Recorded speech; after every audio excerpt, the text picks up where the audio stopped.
Olá, pessoal! Nesse vídeo vamos continuar com os exercícios de revisão de leis da termodinâmica, fazendo agora os exercícios da página 13 do módulo 10, ainda na apostila número 2. Então, vamos dar uma olhada no exercício número 5. Um determinado gás, que pode ser considerado ideal para a seguinte análise, está submetido a uma pressão de 1 vezes 10 elevado a 5 newtons por metro quadrado. No início do processo, o seu volume é de 1 litro e sua temperatura de 300 kelvins. Ele sofre uma expansão a pressão constante até que seu volume final seja 3 vezes maior do que o volume inicial. Sendo assim, determine: letra A, o trabalho mecânico em joules realizado pelo gás durante a expansão. Letra B, a temperatura do gás em Kelvin, no estado final. No exercício número 5, a gente tem um gás que ele vai sofrer variação de volume a pressão constante. Então, a gente tem a informação da pressão desse gás, ele estava a uma pressão de 1,0 vezes 10 a 5 newtons por metro quadrado. O volume inicial dele, que era de 1 litro, depois da expansão, vai ser igual a 3 vezes o valor inicial. Então, vai ser igual a 3 vezes 1 litro. 3 litros. E a temperatura inicial desse gás era de 300 Kelvin. E a gente vai calcular primeiro o trabalho líquido realizado por esse gás. Se a gente tem uma transformação a pressão constante, a gente tem, então, que o trabalho vai ser igual a pressão vezes a variação de volume. Sempre que o gás sofrer uma transformação a pressão constante, a gente pode calcular o seu trabalho como pressão vezes variação de volume. A unidade de pressão está em Newton por metro quadrado e a unidade de volume está em litro. Então, a gente vai ter que transformar essa unidade que está em litro para metro cúbico, para ficar de acordo com a unidade de pressão. Então, o primeiro passo é transformar os valores de volume que estão em litros para metro cúbico. Para isso, a gente tem que lembrar que 1 litro é igual a 0,001 metro cúbico. Então, 3 litros vai ser igual a 0,003 metros cúbicos. Então, são esses valores que a gente vai utilizar na hora de fazer o cálculo. Substituindo os valores na equação do trabalho para calcular o seu valor, a pressão vai ser 1,0 vezes 10 elevado a 5 vezes a variação do volume. Volume final menos volume inicial. Volume final 0,003 menos volume inicial 0,001. Fazendo essa conta de menos, repito o valor da pressão, vezes 0,003 menos 0,001 vai dar 0,002. Se eu escrevo esse valor em notação científica, eu vou colocar 2,0 vezes 10 a menos 3. 1 vezes 2, 2. Repito a base 10. 5 menos 3, 2. Então, esse trabalho vai ser igual a 200 joules. Na letra B, a gente precisa determinar a temperatura final após essa transformação com variação de volume. Se a pressão é constante, a gente pode lembrar que o estado inicial vai ser igual ao estado final. Então, a gente pode utilizar essa igualdade aqui para calcular o valor da temperatura final. Se a pressão vai ser constante, eu posso tirar ela da conta, eu posso simplificar aqui. Então, eu vou ter que o volume inicial sobre a temperatura inicial vai ser igual ao volume final sobre a temperatura final. Volume inicial, 0,001. Vou escrever em notação científica. 1 vezes 10 a menos 3. Dividido pela temperatura inicial, já está em Kelvin. 300, igual ao volume final, também vou escrever em notação científica, 3,0 vezes 10 a menos 3, sobre a temperatura final, que é o que a gente quer determinar. Multiplico cruzado, como vai ficar? Temperatura final vezes 1,0 vezes 10 a menos 3, igual 300 vezes 3 vezes 10 a menos 3. Se eu escrevo isso aqui em notação científica, 300 em notação científica, 3,0 vezes 10 a 2. Fazendo a multiplicação, 3 vezes 3 dá 9, vezes, repito a base 10, multiplicação eu somo os expoentes. 2 positivo menos 3 vai dar menos 1. Então, fazendo essa conta, a temperatura final vai ser 9,0 vezes 10 a menos 1, dividido por 1,0 vezes 10 a menos 3. Fazendo essa conta aí, 9 dividido por 1 é 9, vezes 10, menos 1, divisão, ó, menos 1 menos 3, então vai ficar positivo, menos 1 mais 3. Menos 1 mais 3 vai dar 2 positivo. Então, essa temperatura vai ser igual a 9,0 vezes 10 elevado a 2 Kelvin, que é igual a 900 Kelvin, né?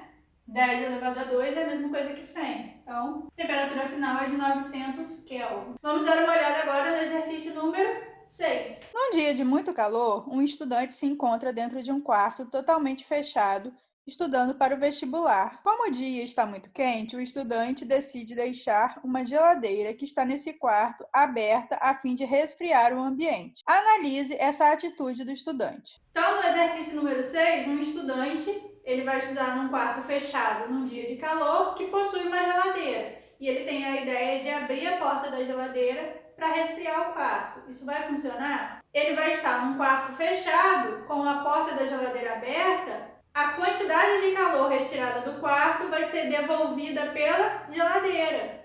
Então, a quantidade de calor que a geladeira recebe do quarto, né, a quantidade de calor quente, vai ser devolvida pela geladeira. E, além disso, o motor da geladeira também vai devolver calor para o ambiente. Então, o que vai acontecer? O calor retirado pelo ar quente vai ser devolvido pela geladeira e, além disso, o calor dissipado pela geladeira também vai aquecer o ambiente. Então, o que vai acontecer? Tanto o calor que é retirado pelo ar quente é devolvido pela geladeira, como o calor dissipado pelo motor também vai aquecer o ambiente. Então, não é uma boa solução. Vamos olhar o exercício número 7. Explique se é possível um gás considerado ideal receber calor de uma fonte quente e a sua temperatura diminuir. Então, no exercício número 7, está perguntando se é possível um gás receber calor, mas ter a sua temperatura diminuindo. Vamos lembrar lá da primeira lei da termodinâmica, que é uma lei de conservação de energia, que fala o seguinte, que a quantidade de calor vai ser igual à variação da energia interna mais o trabalho realizado. Se ele recebe calor e realiza trabalho, onde o trabalho realizado for maior do que a quantidade de calor recebido, o que vai acontecer com a variação da energia interna? Vai diminuir. Então, se ele realiza mais trabalho do que a quantidade de calor que ele recebe, a variação da energia interna diminui. Como a energia interna é uma função da temperatura, se a energia interna diminui, a temperatura também vai diminuir. Então, sim, é possível um gás receber calor, mas ter a sua temperatura diminuindo, desde que o trabalho realizado por ele seja maior do que a taxa de calor que ele recebe. Assim, sua temperatura vai diminuir, porque a variação da energia interna também vai diminuir. Vamos dar uma olhada agora no exercício número 8. Uma máquina térmica opera em ciclos e a cada ciclo recebe 3.000 joules de calor de uma fonte quente e cede 2.400 joules de calor à fonte fria. O rendimento dessa máquina, considerando que opere de acordo com o ciclo de Carnot, é de 80%, 60%, 40%, 20% ou 10%. Uma máquina que opera em ciclos, que vai obedecer ao ciclo de Carnot. E a gente vai precisar calcular o rendimento dessa máquina. Sabendo que a quantidade de calor recebida a cada ciclo é de 3.000 joules e a quantidade de calor perdida para a fonte fria é de 2.400 joules. Então, se a gente quer o rendimento, a gente pode lembrar que o rendimento de uma máquina térmica pode ser calculada como 1 menos a quantidade de calor da fonte fria sobre a quantidade de calor da fonte quente. E a gente pode usar essa equação mesmo que a máquina opere no ciclo de Carnot, tá? Então, esse rendimento vai ser 1 menos quantidade de calor da fonte fria, 2.400 joules. Quantidade de calor da fonte quente ou a quantidade de calor recebido, 3.000 joules. Fazendo essa conta, a gente vai ter 1 menos 2.400 dividido por 3.000, 0,8. 1 menos 0,8 vai dar 0,2. Então, em porcentagem, esse rendimento vai ser igual a 20%. A gente pega o valor em porcentagem e multiplica por 100. Então, o rendimento dessa máquina que opera com ciclo de Carnot vai ser igual a 20%.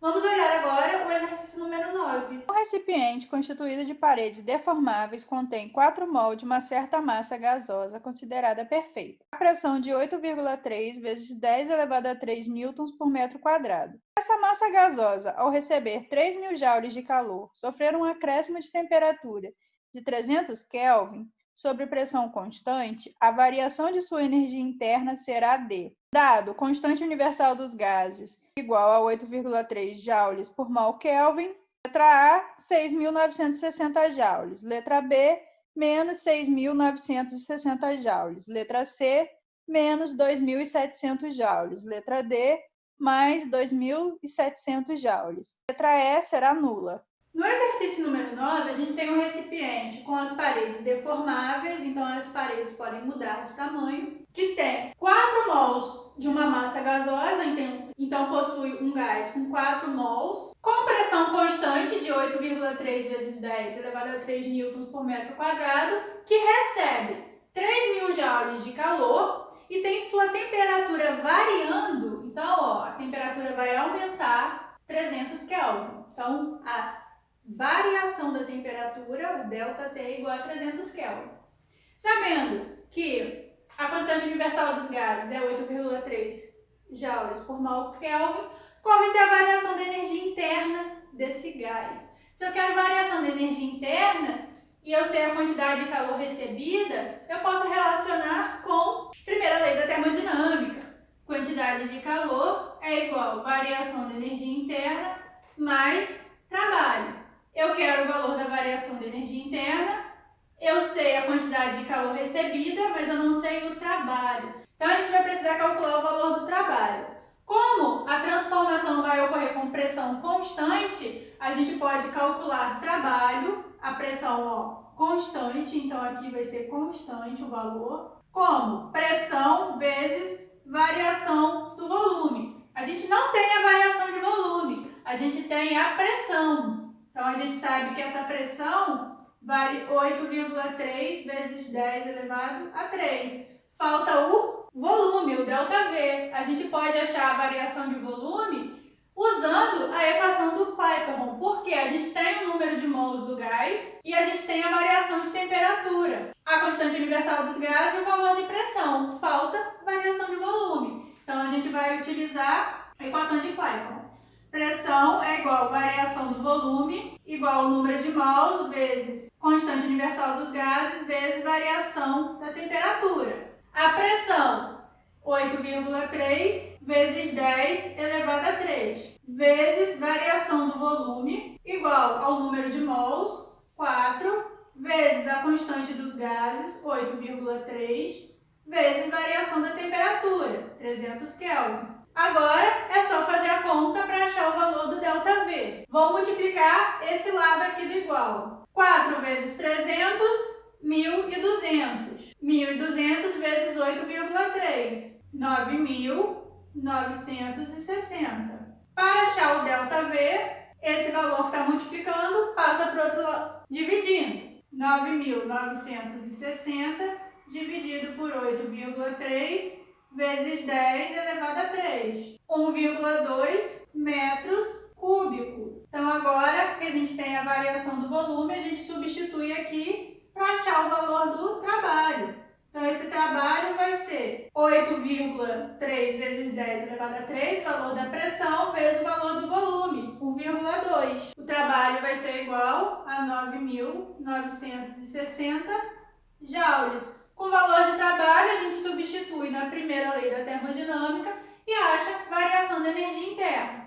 Então, vamos lá. Quantidade de calor recebida, 3.000 joules. Variação da energia interna mais o valor de trabalho, 9.960 joules. Se a gente quer o valor da variação da energia interna, esse valor que está positivo passa para o outro lado negativo. Então, vai ficar 3.000 menos 9.960. Variação da energia interna vai ser negativa, igual a 6.960 joules. Então, esse foi o valor da variação da energia interna desse gás de 4 mols. E aqui a gente encerra esses exercícios sobre as leis da termodinâmica da página 13.